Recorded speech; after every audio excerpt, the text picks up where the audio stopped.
මේ යක්කු තාම නැහැ. බොන්න දෙන්න මතුරු වෙනවද කන්න දෙන්න බත්තු වෙනවද මන් දන්නේ නැහැ. දැන් පැයක් විතර ගියානේ. මහ ගෑණියාවුත් සේරම කල්ලි ඉවරයි.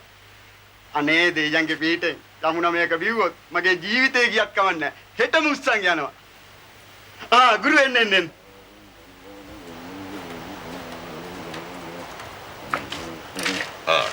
ලැබෙන දැන් තුනුරුවන් පිටයි කියලා මෙන්න මේ තේක අරගෙන ගිහිල්ලා යමුනා ළමයාට බොන්න දෙන්න. මාත් උනොත් ගුටි ගුරු තාත්තාව දැන් ටැප්පෙන්න ගහලා. මිනිහ ආපු විලාසෙන් හිතා ගන්න පුළුවන් කෙලින්ම ගිය ඇඳට. නැගිටින එකක් නෑ රෑ වෙනක. මන් දුන්නොත් කෙල්ල බොයිද? එහෙනම් මන් දෙන්නම්. නෑ මමම දෙන්නම්. මොනවා කියලාද දෙන්නේ? බොන්න කියලා දෙනවා. ඕකෙන් නාන්න පුළුවන් ඈ. එයා කල්පනා කරයි අපි බොන්න ගත්ත තේක ඇයි ආපහු එයාට දෙන්න කියලා. ඕකනේ කියන්නේ පඬිතට ඒදන්න යන්න බෑ කියලා. තමුසේ බය නැතුව තේ කරන් යනවා. ඉතුරු වැඩ ටික මම මෙතෙන් නම් බලා ගන්නම්. හරිනේ. දැන් යනවා. යමුනා. මේ තේක බො. ඇයි මොකද? විකාරද? නෑ නංගි අරගන්න. ගුරුතුමාට බලන්නත් එක පොඩි රියසල් එකක් කරන්නේ. එනේ සුමානේ පටිගත කරන්නත් එපා ඈ. ඒ කියන්නේ ඒ කියන්නේ පෙරහුරුවක්. චිත්‍රපටිය කැලලක්ද? ඔව්. එයා ගතින් තේක අරගෙන එයාගේ මූණ දිහා බලලා hina වෙලා ඔයා තේක බොන්න. ඊට පස්සේ කෝප්පේ පැත්තකින් තියලා කරට මෙහෙම අත දාන්න. ඊට පස්සේ තමයි සින්දුව පටන් ගන්න. බොන්න.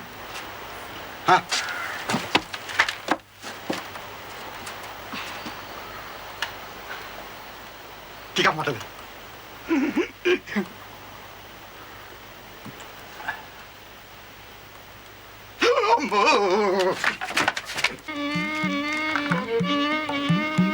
හරි ගුරු හරි බිව්වා.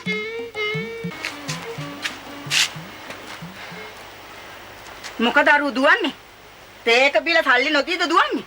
නෑ අම්මේ ඒකේ සල්ලි ගුරුතුමාලා දෙනවා කිව්වා. ගුරුතුමා පියා මොකා දෙනවා කිව්වත් ණයට දෙන්න එපා.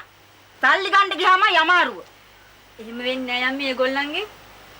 තරහ වෙන්න එපා ගුරුතුමා. මට පේන්නේ ඔහෙලවත් ගොනාට අඳගෙන අපේ මේ රෝලන්. හැමදාම ওই පුණු වීම වලට කියලා නේද එක්කගෙන ඉන්නේ? නෑ අද අපි එකන් ආවි ගුරුතුමාට අදහස් ටිකක් ගන්න. ඕකගෙන් මොනවද ගන්න අදහස්? නෑ ඒගොල්ලන්ගේ හැසිරීම වල හැටියට තමයි ගුරුතුමාට වචන ගලන්නේ. දැන් ওই මහත්තයලා ඕව කරනකොට ඔය රෝලන්ට කීයක් හරි ගෙවනවද? ඔව් මම නෙවෙයි. අපේ නිෂ්පාදක මහත්වරු. කවුරු උනත් කමන්නේ ගෙවනවා නම් කඩේ බිලක් තියෙනවා මට කපා ගන්න. අම්මේ මේ ගුරුතුමාලට රැට දවල්ට බත් වෙනලු අපේ කඩේ. දෙන්න නම් පුළුවන් මහත්තයා. හැබැයි වෙලාවට ගනුදෙනුව ලැබෙනවා නම්. කිසි දෙයකට බය වෙන්න එපා. වෙලාවට ගෙනත් දෙන්නම් අතට. එහෙමනම් ඉතින් බැරි වෙන එකක් නෑ. ඒත් ඉතින් ඔය විච්චූරණ කෑම නම් අපිට හදන්න බෑ. අපි කන බොන හැටියට නම් දෙන්න පුළුවන්. නෑ බඩගින්නට කන්න මොන හරි අපිට කටර රහට ලැබුණොත් හොඳටම ඇති.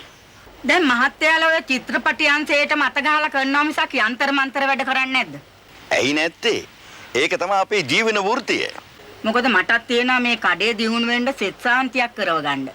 මේ ගුරුතුමා තමයි පුරා වසර ගණනාවක් වහලා තිබ්බ හොල්මන් බංගලාක යක්කු කුම්බාණ්ඩි ඔක්කොම අල්ලලා බෝතල් කුප්පයක දාලා මුහුදට ගිහින් විසි කෙරුවේ. පත්තරෙත් දාලා තිබ්බි.